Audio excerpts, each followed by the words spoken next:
Allez, on va commencer. Donc, je suis donc Stéphane Cordier, responsable de la première année donc de géographie à Créteil. Et là, le but de cette présentation, ça va être de vous présenter un petit peu donc les études. Alors, à la fois en termes organisationnels finalement, et puis aussi quelques petits mots un petit peu sur les contenus, hein, pour vous montrer un petit peu la réalité de ce qu'on fait. Parce que je souhaiterais en fait commencer ma présentation donc en vous montrant que la géographie, en fait, il y a souvent des idées reçues qui continuent à circuler autour de la géographie avec trois piliers, hein, qui sont bien ancrés dans les mentalités. C'est d'une part donc tout ce qui est cartes. Donc voilà, la géographie, c'est les cartes. Alors on verra après que c'est pas, ça fait effectivement partie de notre univers, mais on verra qu'il faut quand même nuancer cette dimension. Mais oui, voilà, le géographe donc, travaille beaucoup, les géographes travaillent beaucoup donc avec des cartes. La géographie, donc, c'est aussi associé beaucoup au voyage et pour rejoindre ce qu'on disait tout à l'heure, effectivement, dans les lettres de motivation, on a typiquement, oui, j'ai fait plein de voyages, j'adore voyager, donc j'aime bien la géographie. On verra encore que même si effectivement le déplacement fait partie de la culture du géographe, d'une part, on peut faire la géographie depuis son bureau. On a certaines thématiques, hein, certaines spécialités donc, qui se font, je dirais, à distance. Et puis, donc voilà, sachant que ce n'est qu'une partie, bien sûr, de la discipline. Mais voilà, et inversement, donc on peut très bien être un grand voyageur sans être un bon géographe finalement. Parce que voilà, le but du géographe, comme on le verra, ça va être d'interroger finalement ce qu'il voit, ce où il se trouve, etc. Donc voilà, donc la géographie ne se limite pas au voyage et le magazine Géo, voilà, j'ai mis une petite illustration là, n'est pas forcément un magazine qu'on utilise beaucoup dans nos études universitaires en géographie. Troisième chose aussi, hein, qui renvoie, voilà, alors bon, peut-être pour les plus anciens, la culture Trivial Pursuit ou autre, la géographie, c'est apprendre par cœur les capitales, des chiffres, des statistiques, des choses qui ne sont pas forcément utiles en soi, finalement, et qui relèvent plus d'un apprentissage par cœur, hein, de savoir les capitales des pays ou autres. Voilà, c'est des choses qu'on peut facilement retrouver sur Internet, hein, sans problème. Donc on a, hein, voilà, ces trois piliers, hein, l'univers des cartes, le monde des voyages et puis donc ces repères, hein, plus ou moins importants, qui sont en fait, c'est un peu une partie de notre alphabet finalement, c'est-à-dire que c'est plus la base d'une culture géographique, mais c'est pas la réalité finalement de ce qu'on peut pratiquer en géographie. La géographie finalement, telle qu'on peut l'imaginer, donc c'est une forme de connaissance du monde, voilà, qu'on peut aborder donc à travers les cartes, à travers les chiffres, à travers les voyages. Mais encore une fois, donc notre travail ne se limite pas à ça et fort heureusement, je dirais. Le géographe, en fait, et c'est ça l'élément important, hein, on n'est pas un spectateur finalement qui se contente de décrire des choses, voilà, de voyager, de raconter des récits de voyage, de regarder des cartes, etc.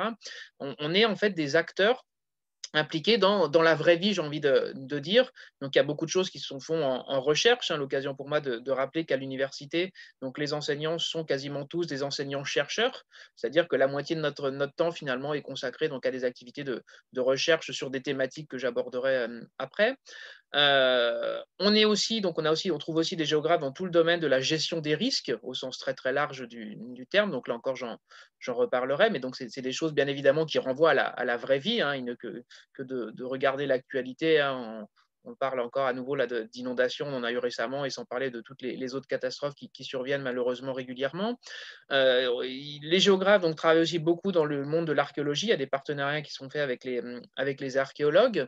Également dans les régions plus rurales, hein, voilà, là on est plus à la marge d'une région très urbaine comme la région parisienne, mais on a beaucoup de choses dans le domaine de l'agriculture, autour des problématiques de protection des sols, hein. C'est les petites illustrations en bas à gauche là qu'on avait abordé donc lors d'une sortie de terrain avec des étudiants. Et puis donc plus largement, donc les géographes, hein, travaillent aussi beaucoup avec tous les acteurs politiques, économiques, on pourrait même ajouter sociaux, hein, les associations, etc. Donc ceci pour dire que des géographes, on en trouve partout, hein. Alors bien sûr dans l'enseignement, sachant que voilà, il y a une vingtaine d'années là, au millénaire précédent, une majorité d'étudiants de géographie se destinaient finalement à l'enseignement, passaient les concours. Aujourd'hui, la tendance s'est inversée et c'est vraiment une minorité finalement, sachant que voilà, la plupart finalement des profs d'histoire géo que vous pouvez avoir en fait sont essentiellement des historiens. Parce que les géographes en fait travaillent dans tout un tas d'autres endroits, hein, donc que ça soit les services d'urbanisme l'urbanisme, donc au niveau des mairies ou des structures intercommunales, dans les services également départementaux ou régionaux, dans les chambres de commerce ou d'industrie, dans tout ce qui est en termes de naturel, parc naturel, réserve naturelle, espace naturel protégé, donc l'Office national des forêts également.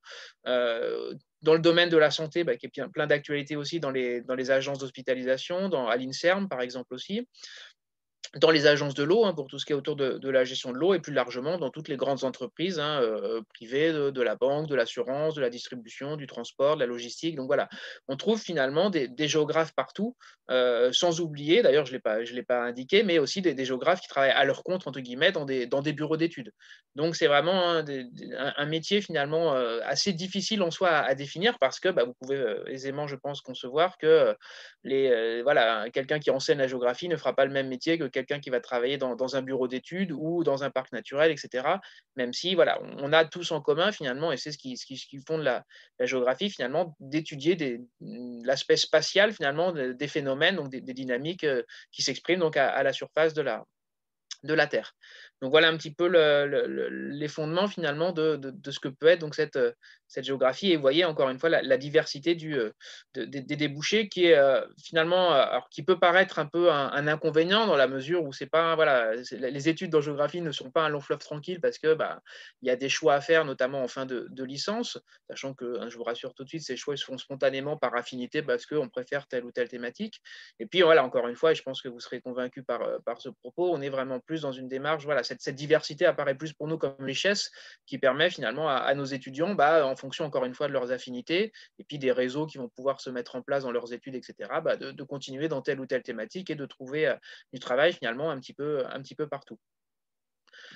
De fait, donc les géographes donc, travaillent sur des thématiques très variées, bien évidemment. On est spécialisé finalement. Je disais tout à l'heure qu'on est enseignant-chercheur et on n'enseigne pas tout le champ de la géographie. Donc, on a des spécialités et je vais vous présenter donc quelques-unes des spécialités. Alors, sachant que on a la chance à Créteil d'avoir, à l'UPEC, d'avoir une couverture assez large finalement des thématiques.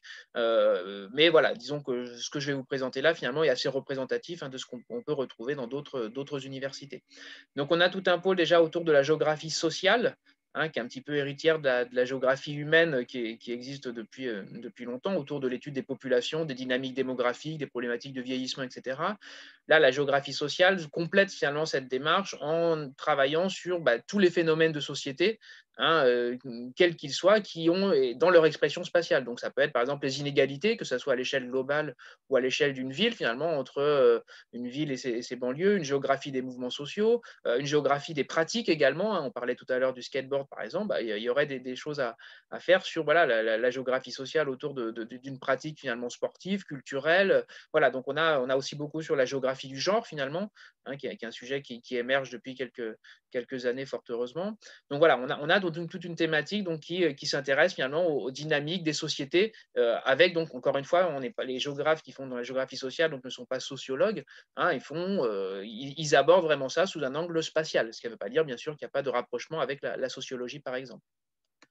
On a donc aussi tout un autre pôle important autour de l'aménagement du territoire et de l'urbanisme. Donc là, c'est un petit peu tout ce qui, ça rejoint donc le travail qui est fait dans les services d'urbanisme dans les collectivités, autour de l'aménagement des villes finalement, construire la ville de demain. Bon, c'est un peu le slogan, mais la réalité est bien là, sachant qu'il y a des contraintes diverses entre les mutations au niveau des villes avec donc les dynamiques inégales finalement entre les centres-villes, les espaces périphériques donc de proches ou de lointaines banlieues avec des flux de population, des enjeux économiques aussi qui vont être importants aussi à l'aune de la crise qu'on traverse aujourd'hui, des problématiques de développement durable également, la nécessité de repenser finalement la ville en termes de transport, de qualité de vie, etc. Donc voilà, tout ça, c'est des choses donc, qui renvoient donc à ce travail donc, que font donc les aménageurs, les urbanistes, qui peuvent donc, alors un certain nombre d'entre eux vient par exemple du droit, il y a plusieurs moyens d'intégrer l'urbanisme, parce que dans ce corps de métier, il y a forcément beaucoup de règlements finalement, un cadre législatif important, mais les géographes ont aussi toute leur place, justement, encore une fois, pour travailler sur cette dimension spatiale de l'évolution finalement des villes. On a aussi donc un pôle, alors ça qu'on ne trouve pas dans toutes les universités, hein, c'est assez spécifique à l'UPEC. On le trouve donc également à Nanterre, c'est la géographie de la santé, sachant qu'il y a un partenariat entre les 2 universités. La géographie de la santé, donc là encore, hein, elle aborde cette dimension sanitaire, hein, cette dimension de santé qui est là encore malheureusement fort d'actualité, sous un angle spatial. Donc ça va être réfléchir à la dimension cartographique des propagations d'épidémies. Ça va être également travailler sur les inégalités d'accès aux soins. Là encore, on retrouve aussi un volet perception, voilà, des inégalités, par exemple, il y a des collègues là, qui travaillent sur la perception de la vaccination, par exemple, et on voit les inégalités socio-spatiales qui existent, hein, en fonction du milieu de vie, en fonction de là où on habite, finalement, on a un rapport finalement aux soins en général, à la vaccination, par exemple, qui peut être différent. Donc, voilà, encore une fois, hein, c'est un objet d'étude, donc là, centré sur les thématiques de santé, qui est donc appliqué qui est abordé donc dans sa dimension spatiale avec bien sûr là encore donc des rapprochements avec donc tous les autres professionnels du milieu de la santé. On a également donc la géographie économique, hein, donc là qui va plutôt aborder voilà, les dynamiques liées à la mondialisation, voilà, encore une fois l'économie dans son champ spatial, et on a en particulier donc une spécialité donc à Créteil qui est le géomarketing, qui consiste, hein, j'en redirai un mot après, mais autant le présenter maintenant, qui consiste finalement à réfléchir par exemple aux stratégies d'implantation spatiale donc des entreprises. Hein, voilà, une entreprise d'assurance, par exemple, qui va vouloir implanter des agences, va devoir faire une démarche spatiale pour identifier voilà, où sont mes agences existantes, où sont les concurrents, où est la clientèle potentielle en fonction de différents critères, hein, le niveau de revenus, etc., en fonction bien sûr des cibles visées dans le cadre de ce programme. Et à partir de là, donc tout ça, c'est des données qu'on peut spatialiser, hein, la localisation des agences, des concurrents, des bassins de clientèle, etc. Et donc, on a des programmes qu'on appelle des systèmes d'information géographique, SIG, qui permettent après d'apporter des réponses spatiales en identifiant finalement les secteurs les plus favorables à l'implantation de nouvelles agences. Sachant que c'est des choses qui se font aussi, hein, que ce soit pour le commerce, voilà, pour tout un tas de choses. Et enfin, donc, dernier grand thème, donc tout ce qui renvoie à la géographie de l'environnement, qui est donc une thématique sur laquelle je travaille en particulier. Et donc, je vais approfondir un petit peu cette thématique et rentrer un peu plus dans le fond. Alors là, ce n'est pas un cours, hein, de licence, hein, que je vais proposer là, mais c'est simplement voilà, vous montrer un petit peu quelques pistes de réflexion et quelques thématiques qui sont associées donc, à cette géographie de l'environnement. L'environnement, donc, qu'est-ce que c'est, hein? Toujours importance de définir, hein, l'objet d'étude, hein, de définir le sujet.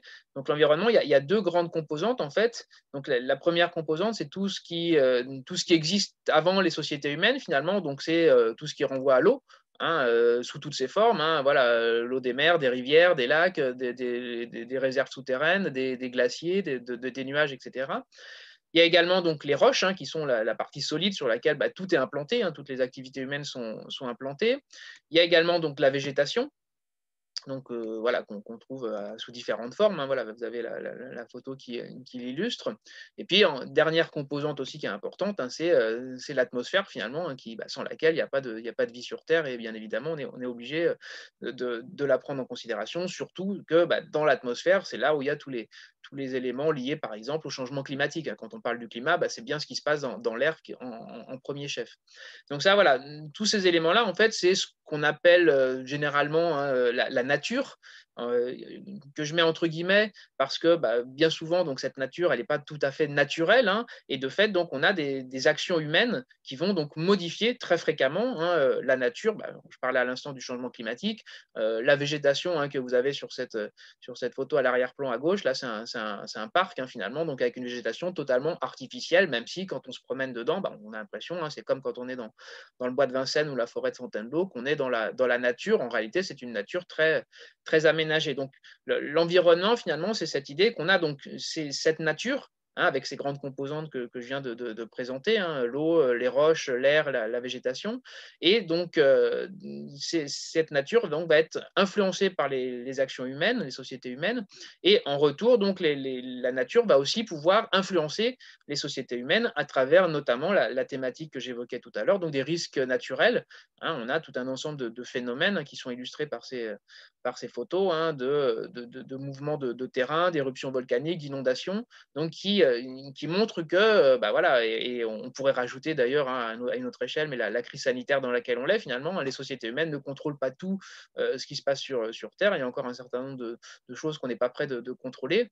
Et donc voilà, donc on a donc cette idée d'interaction finalement, c'est un des mots-clés en géographie de l'environnement. Et l'environnement, c'est l'interaction, les interactions entre donc cette nature hein, et les sociétés humaines, et sachant que bah, forcément derrière ces interactions, bah, on a beaucoup d'enjeux finalement, de questionnements qui peuvent émerger.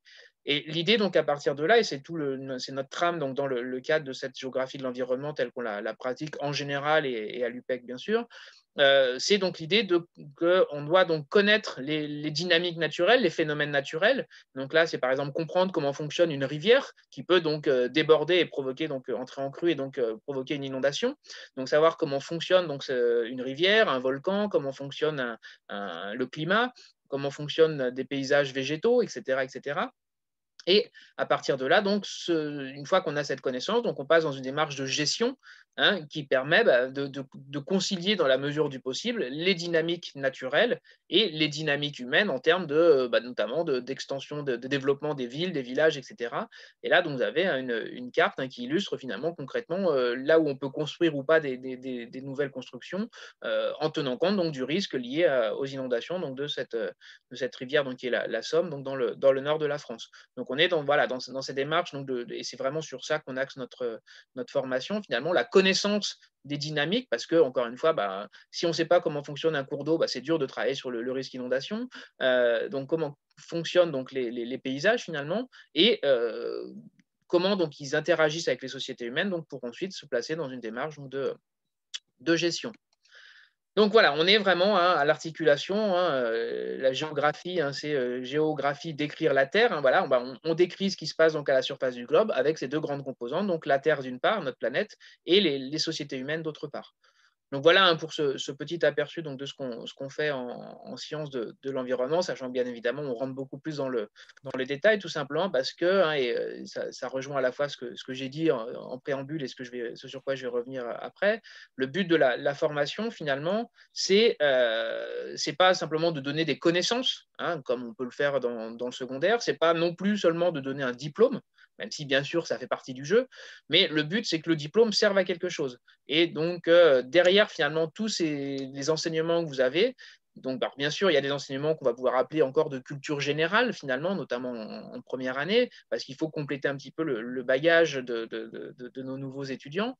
Mais voilà, l'idée c'est vraiment que derrière le diplôme finalement il y a un projet professionnel qui se met en place donc, et que voilà, les étudiants se posent progressivement, encore une fois, ça vient naturellement et spontanément, il n'y a pas de stress à avoir, les bonnes questions pour trouver après la filière et la spécialité finalement hein, qui leur correspond entre les différentes thématiques que j'ai évoquées tout à l'heure. Donc, du coup, en termes d'enseignement, on a donc trois grands types d'enseignement. D'une part, donc, ce qu'on pourrait appeler des enseignements fondamentaux hein, qui visent à transmettre des savoirs globalement, hein, donc en géographie humaine et régionale, donc ce qui inclut toute cette géographie sociale que j'évoquais tout à l'heure. Hein, ce qu'on appelle géographie régionale, c'est l'étude des grands ensembles du globe, par exemple l'Amérique du Nord, l'Afrique, etc. Donc, on a donc une approche régionale donc, qui permet un petit peu de discuter d'un certain nombre d'enjeux de société donc à l'échelle d'un continent finalement. On retrouve aussi dedans donc, la géographie de la santé également, hein, qui est au cœur de cette géographie humaine. On a ensuite donc tout ce qui renvoie à la géographie économique et au géomarketing que j'évoquais précédemment, autour des stratégies d'implantation par exemple, et voilà encore une fois l'économie dans sa dimension spatiale finalement. On a ensuite donc tout ce qui renvoie donc à des enseignements d'aménagement et d'urbanisme, avec donc d'abord des enseignements assez généraux sur les milieux urbains, puis donc sur l'aménagement des territoires, puis des choses après un peu plus spécifiques sur les politiques environnementales ou les politiques de la ville, etc. Et puis enfin, donc différents enseignements de géographie de l'environnement donc, qui renvoient à ce que je présentais donc, tout à l'heure. On a à côté de ça aussi donc, des enseignements plus axés savoir-faire finalement, donc tout ce qui renvoie aux cartes déjà, avec une double dimension. D'une part, donc, connaître, étudier donc des cartes existantes, notamment je pense aux cartes IGN, les cartes faites par l'Institut géographique national. Parenthèse, le nom, si en toute rigueur finalement de l'IGN devrait plutôt être Institut cartographique national, tout simplement parce que voilà, à l'IGN, on n'a pas forcément beaucoup de géographes, on est dans une construction très mathématique finalement des cartes, à partir de traitements de photos aériennes, d'images satellites, etc., etc. Mais voilà, donc là, on a donc des cartes qui pour nous donc restent quand même des mines d'informations, sachant qu'en géographie, faire des études de géographie, c'est aussi apprendre à construire des cartes, et sachant qu'il y a tout un tas de règles à respecter, en termes de symboles, en termes d'organisation, quand on a des données quantitatives, des nombres à traiter, donc comment on découpe les valeurs, etc., etc. Donc on a un apprentissage autour de ça qui vise après à permettre de nourrir finalement à tous la cartographie, donc autour des thématiques que vous avez au-dessus, donc faire des cartes sur les villes, faire des cartes autour de l'environnement, du géomarketing, etc. On a également donc une formation donc autour de l'informatique. Voilà, donc la nécessité donc en première, deuxième année donc de maîtriser à minimum donc les outils Word, PowerPoint, Excel, Internet, et puis donc progressivement après, donc on passe vers des programmes plus spécialisés, donc en statistique d'une part, donc il y a des enseignements dès la deuxième année de statistique et cartographie, les deux étant associés encore une fois pour le traitement des données quantitatives, et puis donc également donc ces fameux systèmes d'information géographique dont je parlais tout à l'heure, les SIG. Un SIG, encore une fois, pour vous donner une image, c'est un logiciel de cartographie couplé à un tableur type Excel, et donc qui vous permet finalement d'articuler les deux. Les données sont rentrées donc dans le tableur, les données quantitatives, et permettent après donc elles sont donc spatialisées, géoréférencées, pour être après donc utilisées pour produire des cartes donc qui peuvent, c'est un des gros avantages des SIG, être enrichies progressivement. Les bases de données peuvent être enrichies, on peut rajouter des données supplémentaires et faire évoluer comme ça la carte, là où avec une carte papier finalement, ou avec un logiciel de cartographie simple, une fois que la carte est faite, si on veut la mettre à jour, il faut la retravailler complètement finalement. Donc on a voilà tous ces outils finalement, et ça c'est un élément qui est important parce qu'encore une fois, sur le marché du travail, nos étudiants arrivent en ayant donc des connaissances, des outils qui sont largement utilisés dans les services d'urbanisme, les bureaux d'études, etc. Donc ils sont déjà formés finalement à ces outils-là, et ce qui leur donne une opérabilité assez rapide finalement, donc qui est un atout. Troisième élément qui est important aussi, c'est qu'on met beaucoup l'accent sur la pratique finalement, et que tous les enseignements qui ont été décrits précédemment donc sont vus en cours, en classe bien sûr, à l'université, mais on met aussi beaucoup l'accent sur le terrain, parce que dans beaucoup de cas, voilà, quand on fait la géographie sociale, il faut aller à la rencontre des acteurs, des habitants, etc. Quand on fait de l'aménagement et de l'urbanisme, le terrain est aussi important pour comprendre les choses et bien choisir finalement les orientations. En géographie de l'environnement, bien évidemment, voilà, si on travaille sur une rivière, sur des littoraux, sur des montagnes, etc., ou sur des forêts, c'est utile d'y aller. Et donc, on accorde une grande place donc, au travail de terrain, avec donc en première année donc, un cours de 3 heures par semaine de géographie par le terrain, où on a donc certaines séances en salle pour préparer ou exploiter les sorties, et des sorties sur le terrain, donc sur des thématiques variées, de géographie humaine, de géographie de l'environnement, etc. En deuxième année, donc cette année, ça n'a malheureusement pas été possible, mais on essaie de faire donc des sorties de terrain sur 2 jours, qui permettent un peu plus une immersion, et puis d'aller un petit peu plus loin que Paris finalement, c'est quand même un avantage. Et puis donc en troisième année, et ça se poursuit aussi dans certains masters, on a donc des stages de terrain donc qui durent donc une semaine, enfin 5 jours, du lundi au vendredi. Et l'idée, c'est que finalement, en licence 1, licence 2, on est encore dans une illustration, finalement, une mise en pratique du cours. Voilà, on voit des choses on voit sur le terrain, finalement, dans la vraie vie, des concepts qu'on a pu aborder en cours. À partir de la troisième année, et plus encore en master, on arrive progressivement dans l'autonomie d'un travail de recherche. Et classiquement, quand les étudiants de troisième année partent sur 5 jours, le premier jour, un jour et demi, donc c'est un petit peu, voilà, s'approprier le terrain finalement qui a déjà été préparé avant en classe, mais voilà, le découvrir en vrai finalement. Et puis à partir de là, après, donc les étudiants sont autonomes et vont par eux-mêmes rencontrer les professionnels, les acteurs, voilà, faire des questionnaires si c'est des rencontres auprès des habitants, faire des relevés, des mesures, des observations. Donc voilà, ils se mettent vraiment en autonomie, et c'est ce qu'on retrouve donc en master, sachant que en master, on a donc à la fois le stage de terrain et puis les cours de nos masters s'arrêtent là en janvier. Tous les cours sont regroupés sur le premier semestre. Et le reste de l'année, finalement, c'est la réalisation d'un travail de recherche. Donc, ils ont 6 mois, finalement, de travail de recherche qui débouche donc sur la présentation d'un mémoire de recherche ou d'un rapport de stage, sachant que ça peut se faire aussi dans le cadre d'un stage.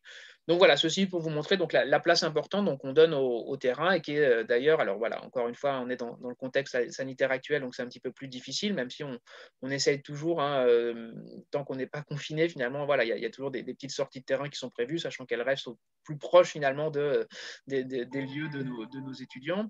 Mais voilà, on essaie vraiment de mettre l'accent donc, sur ce travail de terrain. Voilà, je pense avoir à peu près balayé un petit peu les choses. Bien sûr, je suis à votre disposition pour répondre à vos questions. Et puis, donc, je termine donc, sur cette photo de terrain en vous souhaitant donc, la bienvenue à l'Université Paris-Est-Créteil. Oui, je peux vous poser une question? Bien sûr, je vous en prie. Oui, si j'ai bien compris sur le site, il y a une spécialisation à partir de la L3.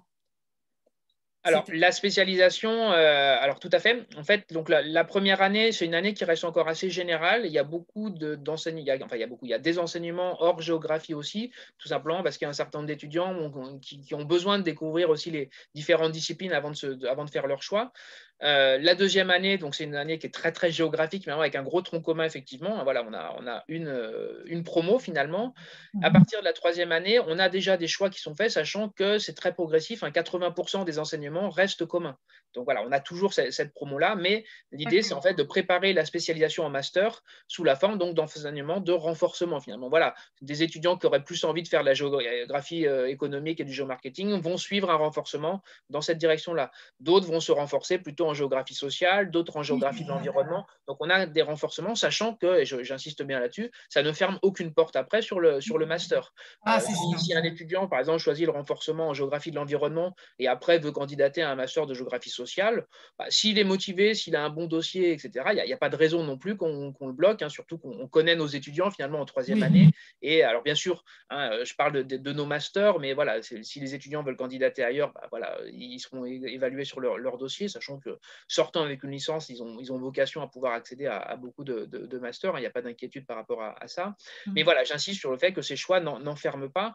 Et c'est d'autant plus important qu'il y a beaucoup de sujets qui peuvent être transversaux finalement. Quand on travaille par exemple sur la perception du risque, voilà, comment des habitants perçoivent un risque, on peut l'aborder sous l'angle social finalement parce que c'est de la perception, mais on peut aussi l'aborder sous l'angle du risque, donc qui renvoie plus à l'environnement. Donc c'est en tenant compte aussi de ce facteur-là qu'on laisse finalement voilà, on n'enferme pas les étudiants dans des tuyaux. Au contraire, ils ont la possibilité de faire leur choix. Les masters sont par contre, eux, pour le coup, plus spécialisés bien sûr, mais encore une fois, au bout de 3 années d'études, les étudiants arrivent quand même globalement à savoir faire leur choix et on est là de toute façon pour les conseiller, bien évidemment. Oui, parce que par exemple, le choix environnement en L3 ne se retrouve pas au niveau du master en termes d'intitulé. Alors non, parce que en master, oui, j'en profite pour compléter un petit peu la présentation et puis dire un mot donc, sur nos masters. Donc on a un master géographie de la santé, donc qui s'inscrit dans la continuité donc, de cette thématique. Le master géomarketing, le master donc espace société territoire, donc qui est un master plutôt axé géographie sociale. Et donc le master environnement en fait s'intitule DYNARISK, DYNARISK, dynamique des milieux et risques. Et voilà, donc c'est dans ce master donc qu'on intervient avec les différents collègues donc de géographie de l'environnement. Mais alors justement, cette question, la gestion des risques, elle est très large, mais est-ce qu'il y a aussi un enseignement concernant les problématiques du réchauffement climatique, par exemple? Alors, le réchauffement climatique, donc, j'en parle dans mes cours parce que c'est moi qui interviens beaucoup en première année. Donc, dans les cours de première année, on aborde effectivement le changement climatique à travers donc, les causes, essayer de bien comprendre ce qui se passe, les conséquences aussi, qui sont un élément fondamental parce que derrière, voilà, on est dans des stratégies d'adaptation qui vont être nécessaires dans les milieux de montagne, dans les milieux littoraux, voilà, de manière générale partout finalement, et autour de la végétation aussi. Comment là, les gestionnaires dans les dans les milieux forestiers sont amenés à réfléchir à quelle politique de reboisement mettre en place dans les décennies à venir pour finalement tenir compte de ce changement climatique. Donc, on travaille effectivement là-dessus. Hein. Le changement climatique fait partie des… Il n'y a pas un cours intitulé changement climatique, non, mais voilà, c'est quelque chose qui nous accompagne tout au long. Et d'ailleurs, voilà, dans l'urbanisme aussi, il y a des réflexions autour des villes durables, etc. Donc oui, voilà. tout à fait, Parce que si vous voulez, plein d'enseignements. Ce que je constate chez mon fils et ses camarades, c'est une volonté très très forte de cette génération de changer les choses, quoi. Ils ont compris quand même que c'était là, que leur génération, là, c'était là, on peut plus. On est dedans, oui, tout à fait. On Donc, y est, quoi. on en est bien conscient. C'est pour et ça là, qu'effectivement, ils sont assez lucides là-dessus, quoi. Donc, il y a une très très forte demande. Donc voilà. Donc, est-ce que c'est aussi, si c'est, je veux dire, c'est une génération, j'ai l'impression, qui veut pas reproduire justement les mêmes métiers, qui veut. Alors, est-ce que vous avez l'impression qu'il y a du travail? C'est-à-dire, est-ce que vous avez l'impression que ces métiers-là, qui sont axés sur le changement, sont en train un peu de se multiplier ou pas, quoi? Ils émergent, sachant que leurs intitulés ne vont pas être réponse au changement climatique. Non. Mais les géographes qui travaillent dans les bureaux d'études, dans les services d'urbanisme, dans les réserves naturelles, etc., sont confrontés à ça. Et même nous, dans notre travail de recherche, il y a des collègues là, qui travaillent sur des réserves naturelles littorales qui sont confrontés à la hausse du niveau de la mer, où on a en fait une zone humide avec une partie donc, salée en milieu littoral et une partie en eau douce. Et il y a un risque de submersion, donc d'inondation par la mer qui est forcément croissant. Et donc, les gestionnaires de la réserve se posent la question, en gros, concrètement, de savoir est-ce que ça vaut le coup à quelle échéance, finalement, faudra-t-il arrêter de protéger, de maintenir la réserve d'eau douce, parce que, inéluctablement, la partie de la zone humide qui est en eau douce, l'eau va être salée, finalement. Donc, les plantes associées risquent de disparaître, finalement. Donc, on est sur ces réponses très, très concrètes, finalement, très, très pratiques, finalement, comment on aide les gestionnaires à adapter, finalement, ceux dont ils ont la charge à ce changement climatique. Et donc, encore une fois, c'est des choses qui se pratiquent à la fois donc, dans le cadre de notre démarche de recherche, mais aussi dans le cadre associatif, dans le cadre de bureaux d'études, etc., donc avec les débouchés pour les étudiants. Oui, donc en fait, c'est partout, c'est en train de se répandre dans tous les métiers. Et les métiers évoluent de toute façon. Voilà, un service d'urbanisme entre aujourd'hui et il y a 20 ans, forcément, les textes évoluent aussi de toute façon, même s'il y a toujours un retard législatif ou autre. Il y a quand même des textes. C'est comme sur les risques. Sur les risques, la grande loi de 1995, avant, il n'y avait pas grand-chose. Et toutes les cartes, les quelques cartes que je vous ai montrées tout à l'heure, c'est des cartes qui ont été mises en place donc à la suite de cette loi de 1995, où on a vraiment obligé, finalement, où l'État a obligé à une réflexion sur où sont les zones à risque, quels sont les risques dans ces zones et comment on gère ça, qu'est-ce qu'on fait pour éviter les catastrophes finalement. D'accord. Merci beaucoup. Sur Parcoursup, elle s'appelle bien Géographie et Aménagement. Tout à fait, oui, c'est la licence Géographie et Aménagement. Parce que là, dans le cadre de la JPO, j'ai trouvé une brochure très bien faite d'ailleurs, mais qui s'appelait juste Géographie. Alors, dans Parcoursup, c'est géographie et aménagement. Après, voilà, géographie à l'UPEC, il n'y a que nous, de toute façon, qui faisons la géographie à l'UPEC. Donc, même s'il n'y a pas le terme aménagement, mais normalement, non, dans Parcoursup, c'est géographie et aménagement. Merci beaucoup, monsieur, d'avoir été là. Merci. Très bonne journée. Est-ce qu'il y a d'autres questions? Non. Mon fils a regardé. Là, il est sur un autre. Parce que le problème d'être des CJPO, c'est que c'est un peu tout le monde, toutes les facs en même temps, quoi. Donc c'est un peu. C'est vrai que c'est l'inconvénient parce que voilà, quand on le fait en présentiel, effectivement, c'est facile d'aller d'un stand à l'autre, de discuter un petit peu avec tout le monde. Là, c'est un petit peu plus délicat, mais bon, on s'adapte. Voilà, on essaye quand même. Voilà. Et sachant que la conférence là, vous pourrez la retrouver sur le site. Et puis voilà, vous avez mon mail aussi. Oui, c'est ça. Toutes et tous. Donc n'hésitez pas à me renvoyer des messages par la suite. Voilà, les JPO s'arrêtent ce soir, mais les contenus des JPO resteront ouverts pendant encore plusieurs semaines. Et nos adresses mail, elles resteront ouvertes jusqu'à pendant encore un certain temps. Donc, il n'y a pas de souci. Votre adresse mail, c'est laquelle? Elle est en bas de l'écran, là. Elle est en bas de l'écran, oui. Voilà. Merci beaucoup. Je vous en prie. Au revoir. Est-ce que parmi les autres personnes, il y a des questions sinon?